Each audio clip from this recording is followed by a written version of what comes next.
వీళ్ళ అబ్బాయి ఇంకా అటాచ్మెంట్ పెరిగింది. నేను వీళ్ళ మదర్కి లేదా ఫాదర్కి నేను చెప్పే అడ్వైజ్ ఏంటంటే, వీడికి దిష్టి తగ్గుతుంది. ఫస్ట్ నెంబర్ ఆఫ్ టైమ్స్ చెప్తున్నాడు, హెల్త్ బాగాలేదు, అందరు వీటితోటి నేను 10th క్లాస్ వాళ్ళందరికీ షేక్ హ్యాండ్ ఇచ్చి ఆల్ ద బెస్ట్ చెప్పినాను రోజు అని చెప్పించేవాడిని క్లాస్ రూమ్ దగ్గర తీసుకెళ్ళి. కొంచెం యాక్టివ్గా ఉన్న పిల్లల్ని చూస్తే అందరు కళ్ళలో పడతాం కదా, కొంచెం దిష్టి తగ్గుతుంది. మీరు కొంచెం కేర్ తీసుకోవాలి. వాడికి కొంచెం ఏదైనా ఇబ్బంది అని నేను అబ్జర్వ్ చేస్తుంటాం వాడిని. వాడి కళ్ళు ఎర్రగా ఉన్నా లేదా డల్గా ఉన్నా, ఏంట్రా డల్గా ఉన్నావు, నిద్రపోవట్లేదా ఏంటి అని అడుగుతుంటా. మొన్న ఎప్పుడో మీరెవరు చేయని పని వాడు చేశాడు, నాకు గిఫ్ట్ ఇచ్చాడు. అది ఫోటో తీసి మళ్ళీ వాళ్ళకి పంపించాను వాట్సాప్లో.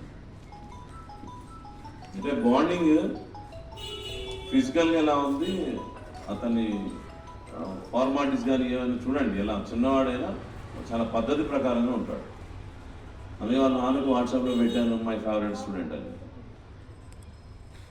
ఒక్కోసారి ఇక్కడ ఆడపిల్ల తల్లిదండ్రులు ఎవరైనా ఉంటే వాళ్ళ ఫీలింగ్ వస్తుంది ఏమోనంటే, ఇలాంటి వాళ్ళు కొడుకులు ఉంటే బాగుంటుంది.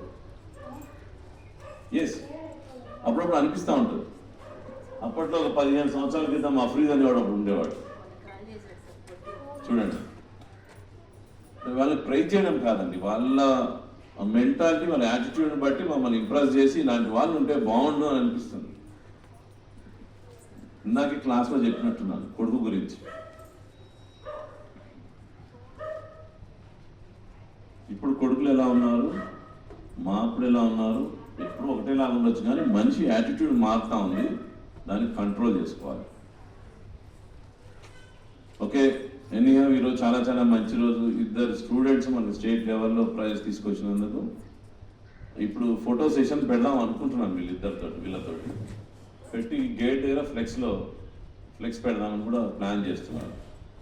అంటే అది చూసినప్పుడల్లా మిగతా పిల్లలందరికీ నేను కూడా పార్టిసిపేట్ చేయాలి, కంటెస్ట్ చేయాలి, నేను కూడా ప్రైజ్ కొట్టాలి, నా ఫోటో కూడా ఇక్కడ వేయాలి అనే ఫీలింగ్ రావాలనే ఉద్దేశంతో అక్కడ పెడదాం, గేట్ దగ్గర పెడదామని ప్లాన్ చేస్తున్నాను. వన్స్ అగైన్ మీ అందరూ కంగ్రాచులేషన్స్ చెప్పండి. మళ్ళీ ఇంకా ఇలాంటి పోటీలు చాలా వెళ్ళాలి. మనవాడు అలాగే గోల్డ్ మెడల్ తీసుకురావాలి కూడా మీ అందరు బ్లెస్సింగ్స్ అవసరం, విషెస్ అవసరం. ఒకసారి గట్టి క్లాప్స్ కొట్టండి.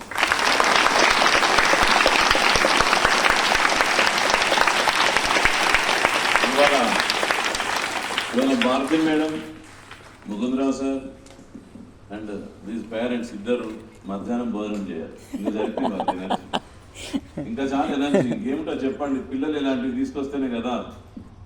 కాబట్టి మధ్యాహ్నం కూడా భోజనం చేయడం చాలా హ్యాపీగా ఫీల్ అవుతుంటారు వాళ్ళు. డన్, ఓకేనా? నెక్స్ట్ టైం బెటర్ బాగా ఇంకొంచెం బాగా ఎఫర్ట్ చేయండి. రైట్, మీ గురువు గారికి నా విషయాలు చెప్పండి. Right, thank you. Stand up.